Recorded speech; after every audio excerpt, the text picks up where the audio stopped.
Welcome to Celtic Tomes, bringing you readings from bygone books.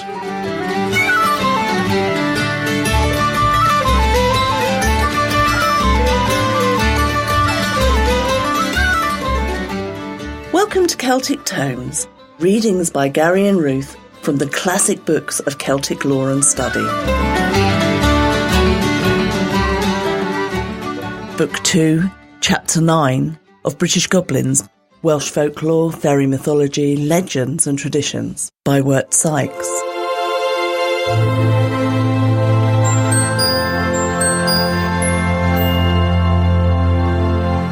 Book 2, Chapter 9, The Corpse Candle, including The Corpse Candle, its peculiarities, The Woman of Caerau, Grasping a Corpse Candle, The Crwys Candle, Lights Issuing from the Mouth, Jesting with the Canwyll Corph, The Candle at Pontfaen, The Three Candles at Golden Grove, Origin of Death-Portents in Wales, Degree of Belief Prevalent at the Present Day, Origin of Spirits in General, The Supernatural, and The Question of a Future Life.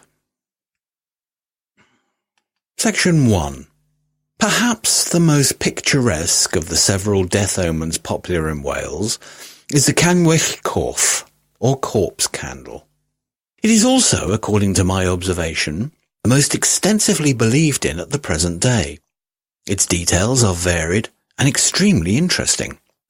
The idea of a goblin in the form of a lighted tallow candle is ludicrous enough at first sight, and indeed I know several learned Welsh gentlemen who venture to laugh at it. But the superstition grows more and more grim, and less risible the better one becomes acquainted with it. It's worth noting here that the Canwyll, or candle, is a more poetic thing among the Welsh, has a higher literary place, so to speak, than among English-speaking peoples. In the works of their ancient poets, the candle is mentioned in passages where we should use the word light or lamp, as in this verse, which is attributed to Aneurin, 6th century. The best candle for man is prudence. The candle is the favourite figure for mental guidance among the Welsh. There is no book in the Welsh language so popular as a certain work of religious counsel by a former vicar of Llandovery, called The Candle of the Cymry. The corpse candle is always, and invariably, a death warning. It sometimes appears as a stately flambeau stalking along unsupported, burning with a ghastly blue flame. Sometimes it is a plain tallow dip in the hand of a ghost, and when the ghost is seen distinctly, it is recognized as the ghost of some person yet living, who will now soon die. This, it will be noticed, is a variation upon the wraith, or lledrith. Sometimes the goblin is a light which issues from a person's mouth or nostrils. According to the belief of some sections, the size of the candle indicates the age of the person who is about to die, being large when it is a full-grown person whose death is foretold, small when it is a child, still smaller when an infant. Where two candles together are seen, one of which is large and the other small, it is a mother and child who are to die. When the flame is white, the doomed person is a woman. When red, a man. Section 2. Among the accounts of the corpse candle which have come under my notice, none are more interesting than those given me by a good dame whom I encountered at Caerau, near Cardiff. Caerau is a little village of perhaps 100 souls, crouched at the foot of a steep hill, on whose summit are the ancient earthworks of a Roman camp. On this summit also stands the parish church, distinctly visible from Cardiff streets, so ponderous is its square tower against the sky. To walk there is a pleasant stroll from the late Marquis of Boot's statue in the centre of the seaport town. I am thus particular merely for emphasis of the fact that this superstition is not confined to remote and out-of-the-way districts. Caerau is rural, and its people are all poor people, perhaps, but its church is barely 3 miles from the heart of a busy seaport. In this church, I met the voluble Welsh woman who gave me the accounts referred to. One was to this effect. One night, her sister was lying very ill at the narrator's house, and she was alone with her children, her husband being in the lunatic asylum at Cardiff. She had just put the children to bed and had set her candle on the floor preparatory to going to bed herself, when there came a swish along the floor, like the rustling of grave clothes, and the candle was blown out. The room, however, to her surprise, remained glowing with a feeble light as from a very small taper, and looking behind her, she beheld old John Richards, who had been dead 10 years. He held a corpse candle in his hand, and he looked at her in a chill and steadfast manner, which caused the blood to run cold in her veins. She turned and woke her eldest boy and said to him, "Don't you see old John Richards?" The boy asked, "Where?" rubbing his eyes. She pointed out the ghost, and the boy was so frightened at the sight of it that he cried out, "Oh, ye! Oh, you! Oh, I wish I may die!" The ghost then disappeared, the corpse candle in its hand. The candle on the floor burned again with a clear light, and the next day the sick sister died. Another account ran somewhat thus. The narrator's mother-in-law was ill with a cancer of the breast. "Jenny Vach," she said to the narrator one night, "sleep by me. I feel afraid." "Ah," said Jenny, thinking the old woman was foolishly nervous. But she stayed. As she was lying in bed by the side of her mother-in-law, she saw at the foot of the bed the faint flame of a corpse candle, which shed no light at all about the room. The place remained as dark as it was before. She looked at it in a sort of stupor for a short time, and then raised herself slowly up in bed and reached out to see if she could grasp the candle. Her fingers touched it, but it immediately went out in a little shower of pale sparkles that fell downward. At that moment, her mother-in-law uttered a groan and expired. "Do you know Thomas Matthews, sir?" she asked me. "He lives at Crwys now, but he used to live here at Caerau." "Crwys?" I repeated, not at once comprehending. "Oh, you must know Crwys, sir. It's just the other side of Cardiff, towards Newport." "Can you spell it for me?" The woman blushed. "'Deed, sir," said she, "I ought to be a scholar, but I've had so much trouble with my old man that I've quite forgotten me spelling." However, the story of Thomas Matthews was to the effect that he saw a corpse candle come out of his father's mouth and go to his feet and away a bit, and then back again to the mouth, which it did not exactly enter, but blended, as it were, with the sick man's body. I asked if the candle was tallow at any point in its excursion, to which I was gravely answered that it was the spirit of tallow. The man died not long after, in the presence of my informant, who described the incident with a dramatic force and fervour peculiarly Celtic, concluding with the remark, Well, there's only one way to come into the world, but there's a many ways to go out of it." The light issuing from the mouth is a fancy frequently encountered. In the Liber Lunda Venice, it is mentioned that one day, as Saint Samson was celebrating the Holy Mysteries, Saint Dubricius, with 2 monks, saw a stream of fire to proceed glittering from his mouth. In old woodcuts, the souls of the dying are represented as issuing from the mouth in the form of small human figures, and the Tyrolese peasants still fancy the soul is seen coming out of the mouth of a dying man like a little white cloud. From the mouth of a patient in a London hospital some time since, the nurses observed issuing a pale bluish flame, and soon after the man died.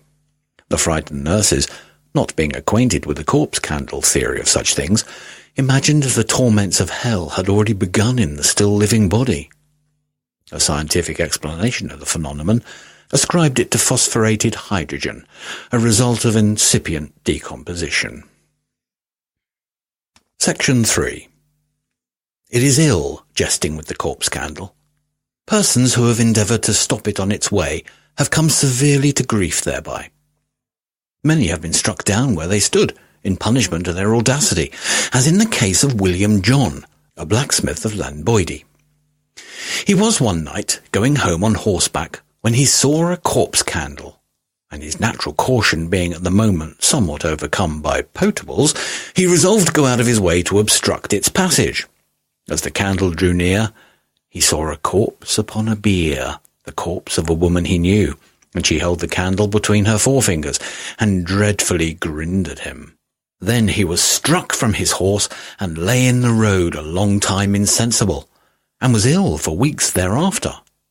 Meantime, the woman whose spectral corpse he had seen died, and was buried, her funeral passing by that road. A clergyman's son in Carmarthenshire, subsequently himself a preacher, who in his younger days was somewhat vicious, came home one night late from a debauch, and found the doors locked. Fearing to disturb the folk, and fearing also their reproaches and chidings for his staying out so late, as many a young fellow has felt before and since, he went to the manservant, who slept in an outroom, as is sometimes the custom in Welsh rural districts. He could not awake the manservant, but while standing over him, he saw a small light issue from the servant's nostrils, which soon became a corpse candle. He followed it out. He came to a footbridge which crossed a rivulet. Here the young man became inspired with the idea of trying an experiment with the corpse candle. He raised the end of the footbridge off the bank and watched to see what the ghostly light would do. When it came to the rivulet, it seemed to offer to go over, but hesitated, as if loath to cross except upon the bridge. So the young man put the bridge back in its place, and stayed to see how the candle would act. It came on the bridge, and as it passed the young man, it struck him as with a handkerchief. But though the blow was thus light and phantom-like, it doubled the young man up and left him a senseless heap on the ground, and where he lay till morning, when he recovered and went home. It's needless to add that the servant died. Section 4. Morris Griffith was once schoolmaster in the parish of Pontfaen in Pembrokeshire, but subsequently became a Baptist preacher of the gospel. He tells this story. As I was coming from a place called Dafydd, and was come to the top of the hill, I saw a great light down in the valley, which I wondered at, for I could not imagine what it meant. But it came to my mind that it was a light before a burying, though I never could believe before that there was such a thing. The light which I saw then was a very red light, and it stood still for about a quarter of an hour in the way which went towards Llanfairllawddog church.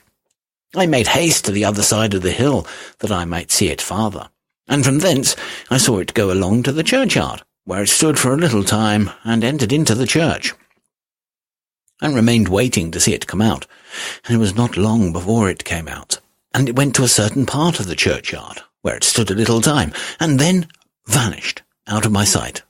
A few days afterwards, being in school with the children about noon, I heard a great noise overhead, as if the top of the house was coming down. I ran out to see the garret, and there was nothing amiss. A few days afterwards, Mr. Higgin of Pontfaen's son died, and when the carpenter came to fetch the boards to make the coffin, which were in the garret, he made exactly such a stir in handling the boards in the garret as was made before by some spirit who foreknew the death that would soon come to pass. In carrying the body to the grave, the burying stood where the light had stood for about a quarter of an hour, because there was some water crossing the way, and the people could not go over it without wetting their feet, and therefore they were obliged to wait till those that had boots helped them over. The child was buried in that very spot of ground in the churchyard where I saw the light stop after it came out of the church. This is what I can boldly testify, having seen and heard what I relate, a thing which before I could not believe. Joshua Coslet, before mentioned in these pages, suddenly met a corpse candle as he was going through Hale Bwlch Gwent, Windgap Lane, in Llandilo Fawr parish. It was a small light when near him, but increased as it went farther from him. He could easily see that there was some dark shadow passing along with the candle, and the shadow of a man carried it, holding it between the 3 forefingers over against his face. He might perhaps have seen more, but he was afraid to look too earnestly upon it.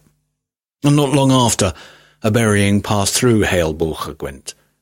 Another time he saw the likeness of a candle carried in a skull. There's nothing unlikely or unreasonable in either of these representations, says the Prophet Jones, their historian.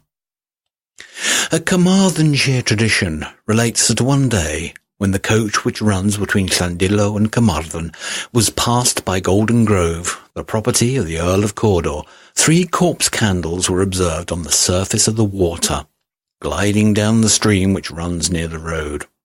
All the passengers saw them. A few days after, some men were about crossing the river near there in a coracle, when one of them expressed his fear at venturing, as the river was flooded, and he remained behind.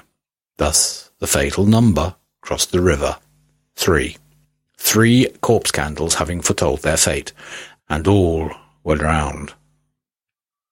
Section 5.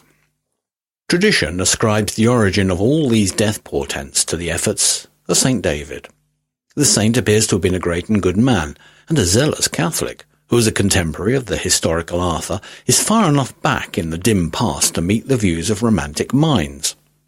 And a prelate who by his prayers and presence could enable King Arthur to overthrow the Saxons in battle, or who by his pious learning could single-handed put down the Pelagian heresy in the Cardiganshire Synod, was surely strong enough to invoke the Gwrach a Rhibyn, the Cyhyraeth, the corpse candle, and all the dreadful brood. This, the legend relates, he did by a special appeal to heaven. Observing that the people in general were careless of the life to come, and could not be brought to mind it, and make preparation for it, St. David prayed that heaven would give a sign of the immortality of the soul, and of a life to come by presage of death. Since that day, Wales, and particularly that part of Wales included in the bishopric of St. David, has had these phantoms. More materialistic minds consider these portents to be a remainder of those practices by which the persecuted Druids performed their rites, and long kept up their religion in the land which Christianity had claimed. A similar origin, in fact, is here found for goblin omens as for fairies. That these various portents are extensively believed in at the present day, there cannot be a doubt. With regard to the most important of them, I am able to testify with the fullest freedom. I have heard regarding them story after story from the lips of narrators whose sincerity was expressed vividly in face, tones, and behaviour. The excited eye, the paling cheek, the bated breath, the sinking voice, the intense and absorbed manner, familiar phenomena in every circle where ghost stories are told, evidence the perfect sincerity, at least of the speakers. It is unnecessary here to repeat what I, for my own part, never forgot, nor I trust as the reader, that Wales is no exception to the rest of the world in its credulity. That it is more picturesque is true, and it's also true that there is here an unusual amount of legend which has hitherto found its way into books. Death omens are common to all lands. Even in America there are tales of the banshee, imported from Ireland along with the sons of that soil. In one recent case, which came under my notice, the banshee belonged to a Cambridgeshire Englishman. This was at Evansville, Indiana, and the banshee had appeared before the deaths of 5 members of a family, the last of whom was the father. His name was Feast, and the circumstances attending the banshee's visits were gravely described in a local journal as a matter of news. Less distinguished death portents are common enough in the United States. That the Cambrian portents are so picturesque and clearly defined must be considered strong testimony to the vivid imagination of the Welsh. Figures born of the fancy, as distinguished from creatures born of the flesh, prove their parentage by the vagueness of their outlines. The outlines of the Cyhyraeth and the Gwrach a Rhibyn sometimes run into and mingle with each other, and so do those of the Tolaeth and the Goblin funeral. But the wonder is they are such distinct entities as they are. Section 6. To say that all the visible inhabitants of the mundane spirit world are creatures of the disordered human liver is perhaps a needless harshness of statement. The question of a future life is not involved in this subject, nor raised by the best writers who are studying it. But religious belief quite apart, it remains to be proved that spirits of a supernatural world have any share in the affairs of a world governed by natural law. A goblin, which manifests itself to the human eye, it seems to me, becomes natural by bowing before the natural laws, which rule in optics. Yet believers in ghosts find no difficulty in this direction. The word supernatural covers a multitude of sins. "What is the supernatural?" asks Disraeli in Lothair. "Can there be anything more miraculous than the existence of man and the world? Anything more literally supernatural than the origin of things? Surely in this life, nothing. The student who endeavours to govern his faith by the methods of science asks no more of any ghost that ever walked the earth than that it will prove itself a reality. Man loves the marvellous. The marvels of science, however, do not melt away into thin air on close examination. They thrive under the severest tests and grow more and more extraordinary the more they are tried. The spectroscope and the radiometer are more wonderful than any supernatural thing yet heard of. Transportation through the air in the arms of a spirit is a clear impossibility, but it is less wonderful than the everyday feats of electricity in our time, the bare conception of which would have filled Plato and Aristotle with awe. The actual origin of the phantoms of the spirit world is to be found in the lawless and luxuriant fancy of primeval man. The creatures of this fancy have been perpetuated throughout all time, unto our own day, by that passionate yearning in men for continued life and love, which is ineradicable in our nature. Men will not, they cannot accept the doubt which plunges an eternal future into eternal darkness and separates them forever from the creatures of their love. Hence, when the remorseless fact of death removes those creatures, they look with a longing which is indescribably pathetic into the unknown, where their beloved have gone, and strive to see them in their spirit life. On this verge, the finite mind must pause. To question that life is to add a terrible burden to all human woe. It need not be questioned. But to question the power of anything in that life to manifest itself to man through natural law is to do what science has a right to do. The living know that they shall die, but the dead know not anything. Neither have they any more a portion forever in anything that is done under the sun. Ecclesiastes chapter 9, verses 5 and 6.